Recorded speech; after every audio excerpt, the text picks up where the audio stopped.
Hello there, good evening and a warm welcome to the news live on Rupavahini ChannelEye. I'm Sharon Mascarenas. Our moving head to Arachi, and here are today's headlines. The Colombo Port City Bill presented by the government with amendments has passed with the majority.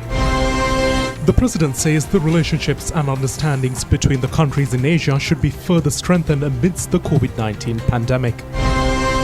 500,000 Sinopharm vaccine doses will arrive in the country on next Sunday. The COVID-19 pandemic spreads across the rural parts of India. Shami Silva re-elected as the President of Sri Lanka Cricket. On to the stories in detail now, starting off with local news. The Colombo Port City Economic Commission draft bill presented by the government party along with the amendments was passed with a majority in the parliament today. 149 votes were casted in favour of the amendment bill while 58 votes in opposition. Accordingly, the bill was passed with a majority of 91 votes. The debate on Colombo Port City Economic Development Draft Bill was held for 2 consecutive days in the Parliament. The debate on the bill was commenced yesterday and continued for a 2nd consecutive day today. Subsequently, a vote was held at the conclusion of the debate. During the vote, 149 parliamentarians voted in favour of the amendment draft bill, while 58 MPs voted against it. The debate on the Colombo Port City Economic Commission Bill was commenced after the Supreme Court issued the determination to the Parliament. The Supreme Court determination indicated that the majority of the clauses in the draft bill can be passed with a simple majority in the Parliament. However, the determination has pointed out that the 2/3 majority is required to pass several clauses in the draft bill. The determination has further indicated that if the relevant clauses can be amended, then the amended clauses can be passed with a simple majority. Meanwhile, the Supreme Court has determined that another couple of clauses should be passed with a special majority and through a referendum. However, it has further indicated that if the relevant clauses can be amended, then those amended clauses can be passed with a simple majority. Consequently, the government decided to acknowledge the determination of the Supreme Court and agreed to include the recommended amendments into the draft bill. During the second reading, the government presented the necessary amendments to the bill. Hence, the second reading of the bill was passed with a majority of 89 votes. Accordingly, a total of 148 parliamentarians voted in favour of the draft bill and 59 voted against during the second reading. Subsequently, many clauses with amendments were passed in Parliament during the committee stage, and amendments were introduced by the opposition for several clauses. A vote was requested for the amendments presented by parliamentarian Dr. Harsha De Silva on the 3 clauses. Accordingly, a vote was conducted for the relevant clauses, and the proposed amendments were defeated with a majority voting against them. Consequently, the draft bill with amendments was passed with 149 MPs voting in favour, while 48 voted against it. Hence, the Speaker announced that the Colombo Port City Economic Commission draft bill was passed in Parliament with amendments.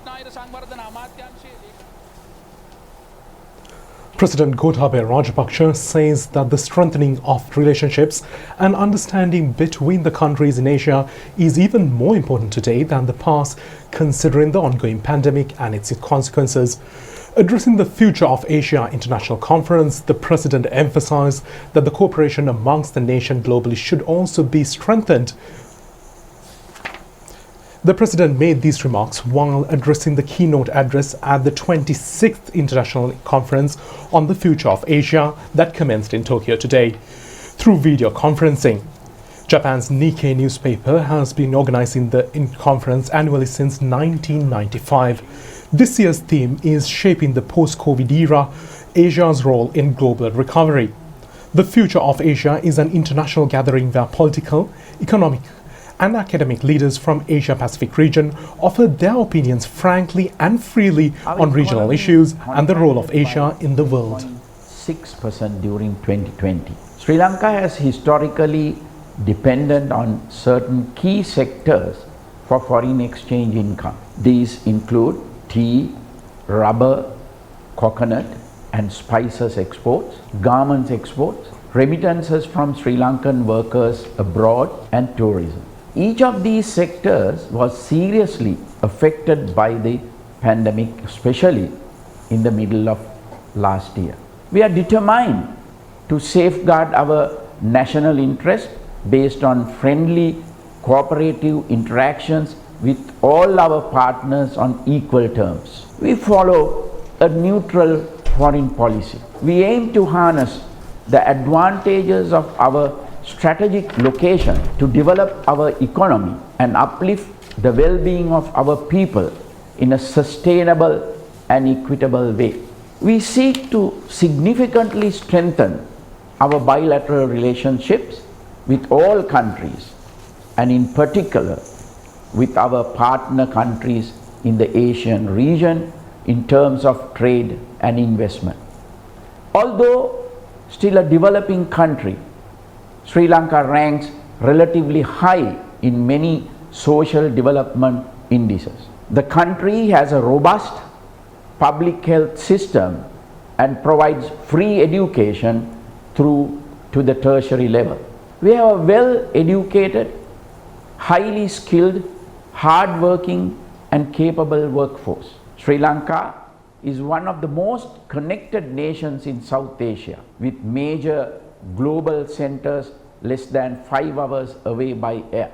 Colombo, the commercial capital, is one of the most beautiful cities in the region and ranks as one of the very best cities in South Asia for the quality of life it provides. In this context, the new development extending the Colombo business district to 269 hectares of reclaimed land represent an exciting new opportunity for international businesses. The port city will be a gateway to South Asia.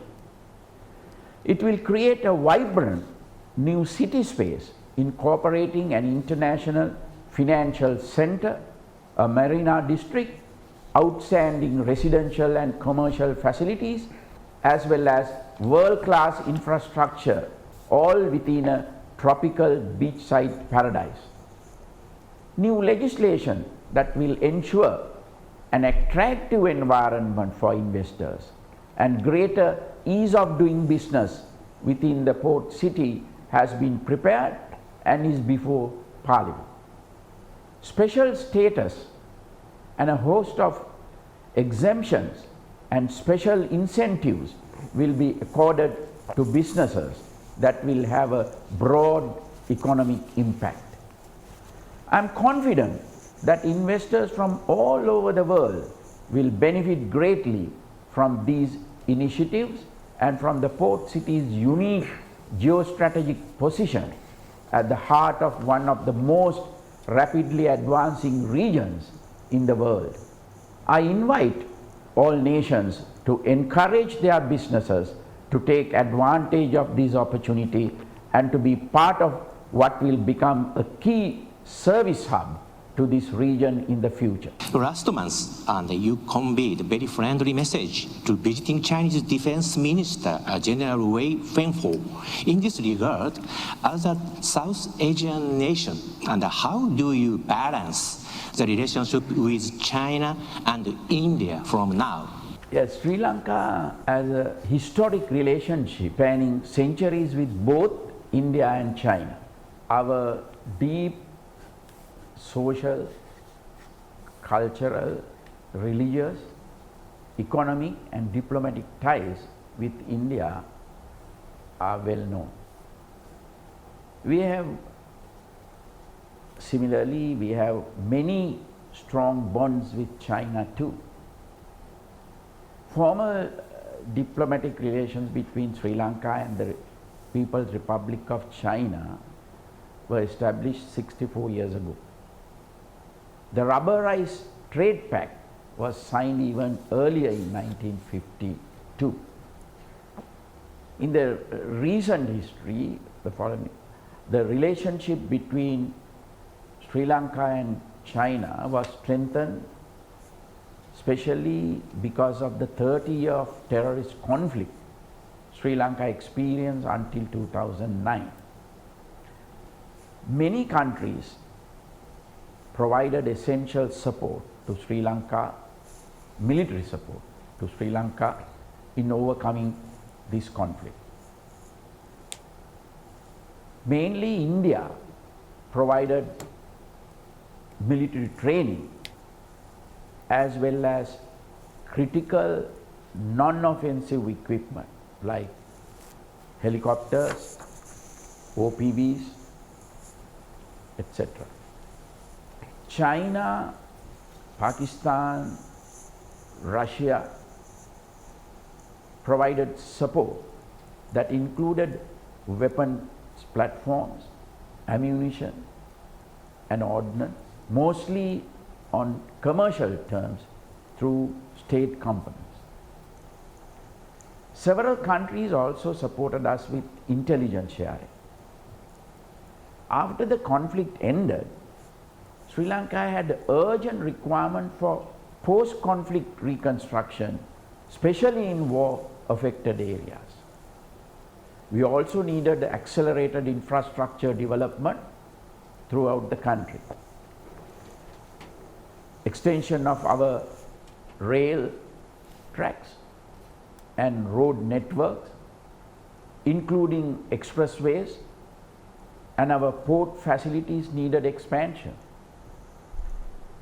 China supported Sri Lanka by providing concessionary loans for many such projects.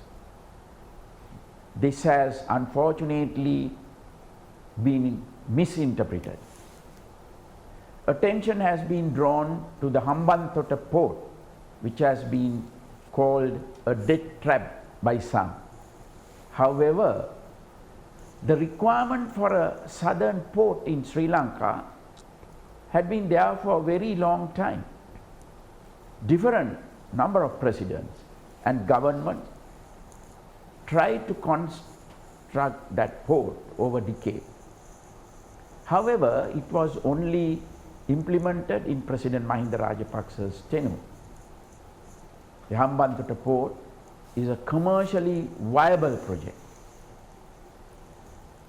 The organization that took on a loan, that's the Sri Lanka Ports Authority, to ensure its construction is the Sri Lanka Ports Authority. This is a profitable enterprise and it had a proper plan to repay the loan. In fact, the first installment of the loan was paid in full. The Hambantota port is not a debt trap, but a potentially transformative addition to Sri Lanka's port infrastructure. Our cooperation with China is on par with our overall economic and commercial trajectories. China has been a key investment partner to Sri Lanka, as have many other countries. As a developing country, Sri Lanka wishes to obtain the support of all partner nations to fast-track our development aspirations and improve the livelihoods of our people. Sri Lanka is keen to further strengthen our relationship with all Asian nations and countries farther away. While we are aware of world power rivalries and regional power dynamics, our foreign policy is neutral. We consider India our closest neighbor and a long-standing friend, and we understand their security concerns and sensitivities. We will never allow anyone to use Sri Lanka to jeopardize India's security. We will work closely with India and all regional partners to ensure that the Indian Ocean remains secure for the benefit of all countries. That was the keynote address made by His Excellency the President at the 26th International Conference on the Future of Asia commenced in Tokyo today. Now to bring you an update on the vaccination and on COVID-19, President of China Xi Jinping has informed President Gotabaya Rajapaksa that another 500,000 Sinopharm COVID-19 vaccine doses will be donated to Sri Lanka. The vaccine consignment expected to arrive in the country on the 23rd of May. Chief Advisor to the President, Lalit Veeratunga, said that the decision of the Chinese President was relayed to President Gotabaya Rajapaksa by Ambassador of China to Sri Lanka, Chi Zhenghong, yesterday. In addition, the 500,000 vaccine donation from China, a consignment of 3 million doses of Sinopharm vaccine purchased by the government of Sri Lanka, expected to arrive in the country next week. 16,845 persons have received the first dose of the Sinopharm vaccine yesterday. Accordingly, a total of 474,685 persons have been administered with the first dose of the vaccine at present. Meanwhile, 17 persons received the first dose of the Sputnik vaccine yesterday. Accordingly, a total of 14,934 persons have been administered with the first dose. Meanwhile, a total of 7,275 persons received the second dose of the Covishield vaccine yesterday. A total of 304,961 have received the dose so far. Minister Johnston Fernando has taken steps to allow all ambulances to use the expressway free of charge. The minister said that the relevant decision was reached considering the prevailing situation in the country. Meanwhile, the Ministry of Health has indicated that the visitation to National Eye Hospital in Colombo is not essential and has requested the public to reach the nearest eye clinic in government hospital in case of an emergency. Accordingly, several telephone numbers of the National Eye Hospital have been introduced for clinical patients to obtain instructions for treatments. Head of the National Operations Centre for the Prevention of COVID-19 Outbreak and Army Commander General Shavindra Silva said that those who are above 55 years with COVID-19 symptoms should seek for medical advice or admit to a hospital without delay. A further 2,780 COVID-19 patients were detected today. 1,165 fully recovered patients have left the hospitals today. Accordingly, the total recoveries in the country has increased up to 123,532. A total of 29,540 COVID-19 patients are still receiving treatment in the hospitals. Director General of the Health Services has confirmed that a total of 36 COVID-19 related deaths have occurred during the period from May 6 to May 19. The total COVID-19 deaths in the country stands at 1,051. The Disaster Management Centre has donated several equipments required for hospitals. The donation was handed over to the State Minister Dr. Sudarshini Fernandopulle by Director General of the Disaster Management Centre, Major General Sudhanta Ranasinghe. Meanwhile, the police have said that 493 persons have been taken into custody in the last 24 hours for violating the health guidelines. Steps were taken to hand over 150 steel beds prepared with the guidance of the National Youth Services Council for the use of intermediate COVID treatment centres today.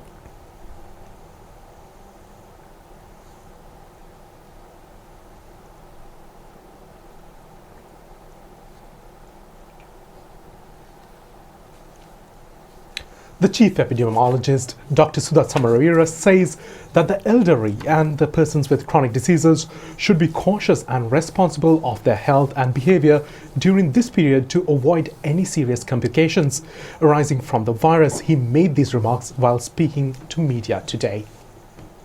When we see at the deaths of the COVID-19 patients in the past, we can see that majority of these people, the large proportion of the deaths are among the people who are elderly, who are above 60 years of age. And also almost all the people who are dying are having some sort of chronic diseases. This means that if a person is having chronic diseases or is an elderly, there is a chance of getting serious complications that might end up with a death. Because of that, these elderly people and also people having chronic diseases should be extra vigilant, should take extra care about their health. These people should behave very responsibly and very carefully. They should confine to their homes unless it is an essential things to go out. For example, for their employment or for some medical reason or some other essential need of their household. Otherwise, they should stay at home, and also that they should take care to control their chronic diseases well, and also that should ensure that they are having a very good nutrition and stay healthy. If they do like that, even that if the complications occurs, we will be able to prevent severe diseases or death.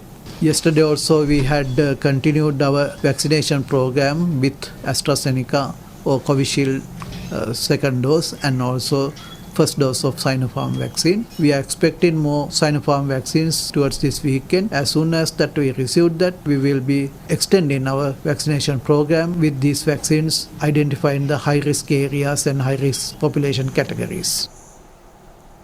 In other stories, the attention of the Ministerial Subcommittee has been directed on the rapid increase of crude oil in the global market compared to 2019 and 2020 years. The subcommittee was convened at the parliamentary premises today under the patronage of Prime Minister Mahinda Rajapaksa.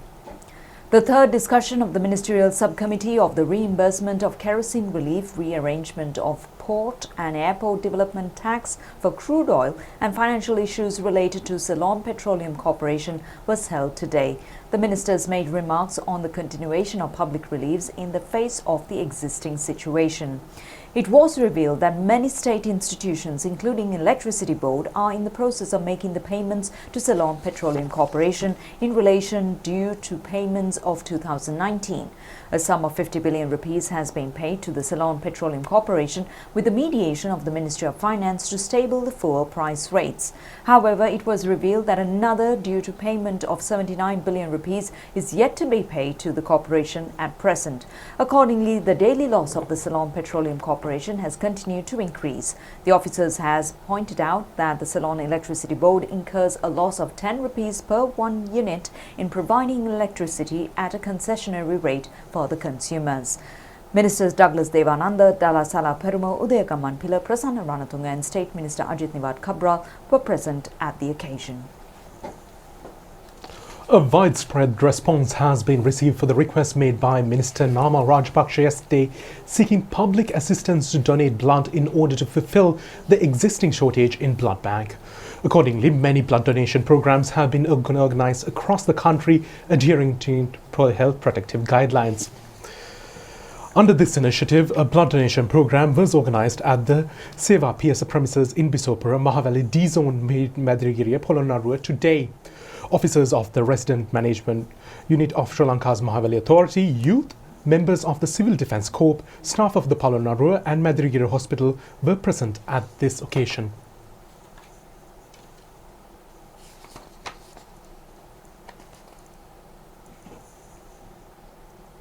The Met Department has advised naval and fishing communities not to venture into the East Central Bay of Bengal adjoining area from tomorrow until further notice. Accordingly, the department has requested those who are engaged in fishing activities in the sea areas to return to the shore or reach out to a safe location immediately. A low-pressure area is likely to form over the North Andaman Sea, joining the East Central Bay of Bengal around May 22nd. The Met Department has issued a warning while indicating that the low-pressure condition is expected to intensify gradually into a cyclonic storm in the subsequent 72 hours. That's it for tonight's English News Update. Thank you for joining us. Good night.